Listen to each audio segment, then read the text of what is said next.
चंद्रिका दीक्षित दी vada pav girl, नौटंकी की रानी, रंडी रोनी की कहानी। वाह वाह वाह वाह वाह वाह। दीपिका आर्या और चंद्रिका दीक्षित की कैसे भी कंट्रोवर्सी आई है, सुनेंगे उनकी ही जुबानी। मजेदार यूट्यूबर।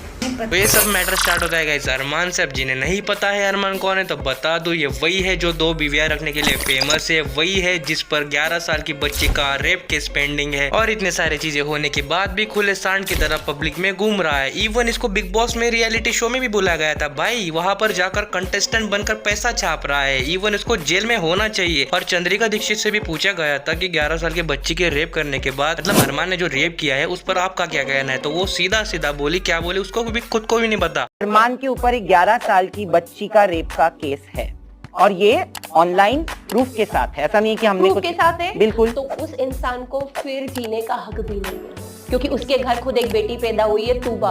और मैंने अंदर बोलते हुए नजर आई होगी चंद्रिका कि जितना तुम दोनों भाभियों से प्यार नहीं करते ना, उससे ज्यादा तुम अपनी बेटी से प्यार करोगे और बेटी के लिए किसी के लिए कुछ भी कर जाओगे। तो बेटी अरमान की नहीं, बेटी सबकी होती है। मतलब किसी को कुछ समझ रहा है भाई, मेरे को तो कुछ समझ में नहीं आया। अगर अरमान ने रेप किया होगा तो ये बोले उसको जीने का हक नहीं है, ठीक है समझ में आ रहा है। अगर उसको जीने का हक नहीं है फिर ये बाद में बोल रही कि बेटी अरमान की नहीं, बेटी सबकी होती है। अगर बेटी सबकी होती है तो बेटी को अरमान बहुत ज्यादा प्यार करेगा। मतलब इन दोनों चीजों का कहीं कनेक्शन बन रहा है। मतलब लॉजिक की माँ ही चोद दी दी आपने। वाह चंद्रमुखी, वाह चंद्रमुखी।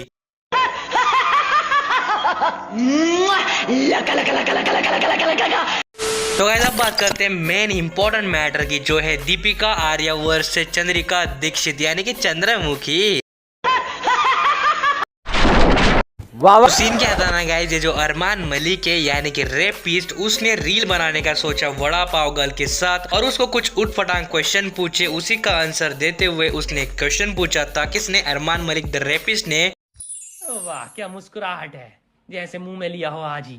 तो भाई इस अरमान ने पूछा चंद्रिका से कि आपको YouTube पर सबसे ज्यादा वॉच से भी वॉच चैनल कौन सा लगता है, जिसको आप बिल्कुल भी देखना नहीं पसंद करते हो और जो चैनल आपको बिल्कुल ही मतलब हेट ही करते हो, यार चाहिए ही नहीं यूट्यूब पर ये चैनल। ऐसा आपको कौन सा चैनल लगता है, ऐसा आपको कौन सा बेकार यूट्यूबर लगता है जो होना ही नहीं चाहिए यूट्यूब पर? तो चंद्रिका ने बहुत कॉन्फिडेंस से कहा कि भाई तेलका फ्रैंक्स एक ऐसा चैनल है जिसको मैं बिल्कुल भी नहीं देखना चाहती। बिल्कुल वो मतलब उनका कंटेंट जो है बिल्कुल मेरे को पसंद नहीं है, ऐसा वो सीन था पूरा। ये एक मैडम जी हैं मोहतरमा, जो पलती थी पहले किसी दूसरे की मदद से, और आज वो कहती हैं कि मुझे अगर कोई पेज नहीं देखना तो वो है तेलका प्रैंक। हाँ तो प्रैंक वाली मैडम जी, वड़ा पाव खा खा के इतना तुम्हारा दिमाग खराब हो चुका है, तुम्हारे को देखने को कह कौन रहा है? वो तो है गाइस, वो तो है जगह। अगर मेरे को कोई बोलेगा ना कि दोनों में से एक चैनल को चुनो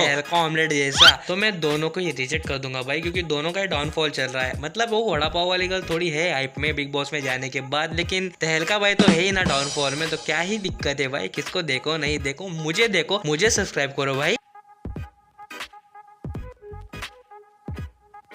हट बॉटली के भाई इन लोगों की कंट्रोवर्सी चल रही है कि इसने इसको क्यों मारा। मतलब जो दीपिका आर्या थी उसने उसके पति को मारा था, यानी अपने वो सनी भाई को, तहलका भाई को मारा था रोड पर। तो वही पब्लिक के लिए वड़ा पाव गर्ल आकर कह रही थी कि सब हिंदू संस्कृति में नहीं होता है, रिस्पेक्ट करना चाहिए, रिस्पेक्ट करना सीखो। वही वहाँ पर आंसर देते हुए दीपिका आर्या कह रही है कि ऐसा वैसा तुम लोग नहीं कर सकते हो। उनको मैं बताती हूँ, तुम वड़ा पाव तलते तलते बहुत ही ज्यादा मतलब शहानपना कर रही हो इंटरनेट पर आकर, ये सब चीजें हो रही थी। मेरे को समझ नहीं आता यार ये सब, मतलब लड़कियों के फाइट में जो सनी को घुसने की जरूरत क्या है यार?